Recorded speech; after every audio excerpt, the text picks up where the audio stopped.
Hey everyone, Clint Tucker here, guitar trainer and coach. It is Fretwork Friday, Volume 4, 2021. This is the Super Bowl Sunday edition because I had some issues with my camera last time. So I apologize for not getting it out on Friday. I hope everybody is doing well. And we're going to talk about two things today. We're going to talk about slides and we're going to talk about bends. And specifically, slides and an approach to get better at them, and bends, a way to start thinking about compound bends with two or more strings. So what we're going to be doing, and we'll use the G string from the D note to the E note on the 7th fret to the 9th fret for our slide example.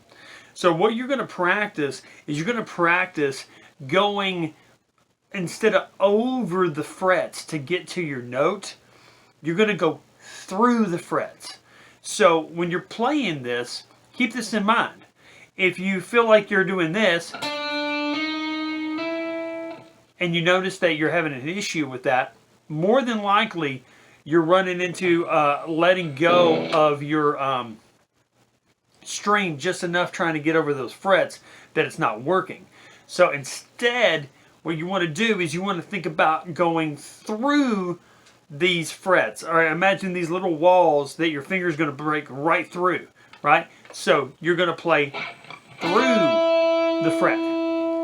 So you're going to get right up behind fret number 7 on the G string, and you are going to actually hold it down and go through to the 8th fret, and then go through to the 9th fret. So 7, 8, 8, 9. 7, 8, 8, 9. And then soon we're going to go through 7 and 8 and go straight to 9.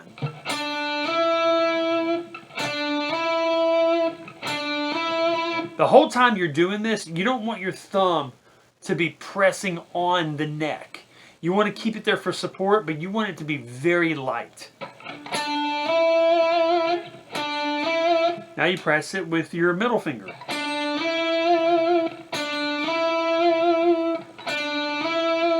Press it with your ring finger.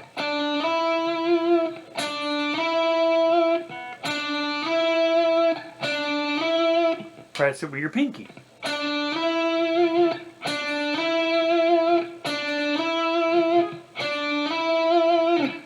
So yeah, we're working on slides that way. You start off with one finger, then go to the middle finger, then go to the middle ring finger, and then the pinky. And then if you want to, you can get into a orientation as if you were going to do a bend with 3 fingers. So that'd be like from the ring finger, have all 3 fingers in row, and practice that slide. When you feel like you got that really well, start at 9 and work your way back to 7. So we'll start at 9, go right behind 9, go through 8, then go from 8 to 7. Still keep constant pressure on that note. Think of it as friction, but it's friction that actually creates a slippery, like sliding surface. And then soon start going through both frets. Slides will give you such an amazing amount of flexibility in your phrasing. Instead of doing that slide, allows you to wait and hang on to that note as long as you want to. And then go into that note. And making it sound more vocal-like. And the same thing, when you go down, you give yourself a nice vocal-like quality, and it's not so abrasive. You get a lot of different emotions out of that. All right, now let's go ahead and stay right here on the 9th fret, 3rd string. With our ring finger set on that, our middle finger set behind the 8th fret, and our first finger set behind the 7th fret, let's do a bend. Remember, we want to keep our thumb nice and curved and over the top, like to mute the 6th string. And then we use that hinging motion. Now, if we want to add a note, the pinky is going to have to come into play. So if you put the pinky on the 2nd string, 10th fret, you get this double stop, which is the E note and the A note.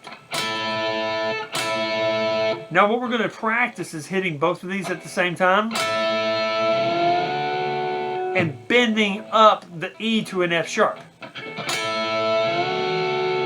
Very country and bluesy southern rock sounding.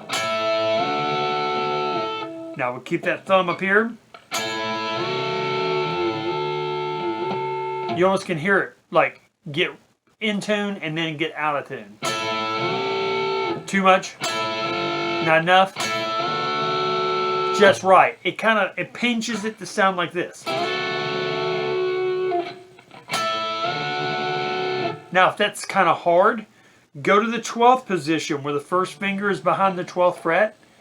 Same strings. And now that's on 14 and that is on 15. And it should be a little bit easier because it's a little bit more slinky.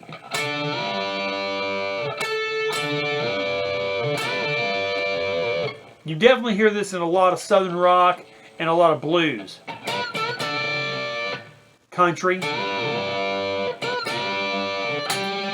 But the practice of this is this motion. You're going fully up for the A to B, and you're staying put on this D note. You'll want to feel like you're doing this. Taking it too much on both sides going up, right?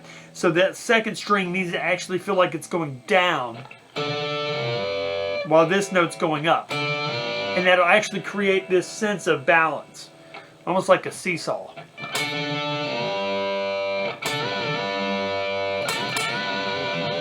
Now that's the tougher one, and then if you want to go to the 1st string and the 2nd string,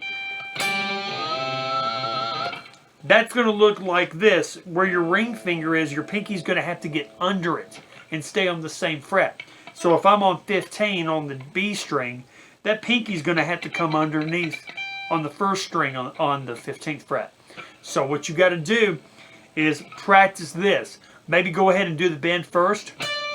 So there's a pocket and like a hallway, like a door frame for the pinky to come under. We'll get right up here into the mic and the camera here. See me put that pinky right there?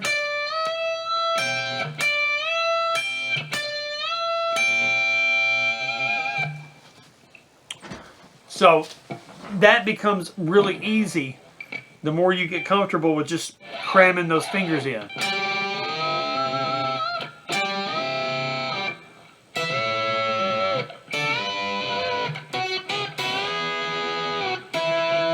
So how do you practice this stuff? I would say the easiest way to practice this stuff, like these bends, is to make you a little song out of that, okay? So if I'm right here in the 10th position, that's an A. If I go to the 15th position, that's a D. And if I go to the 17th position, that's an E. So I can practice like a blues progression. 2, 3, 4. 2, 3, 4. 2, 3, 4. 2, 3, 4. 2, 3, 4. 2, 3, 4. 2, 3, 4. 2, 3, 4.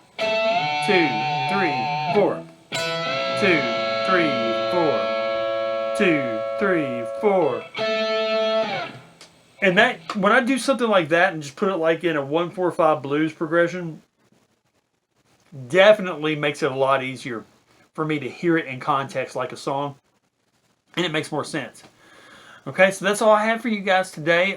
If you would, go ahead, like and subscribe, follow me on Facebook, and go to cwtucker.com and click the booking tab if you want to do a lesson with me. I do virtual and in person. I want y'all to have a blessed day and be safe. Bye.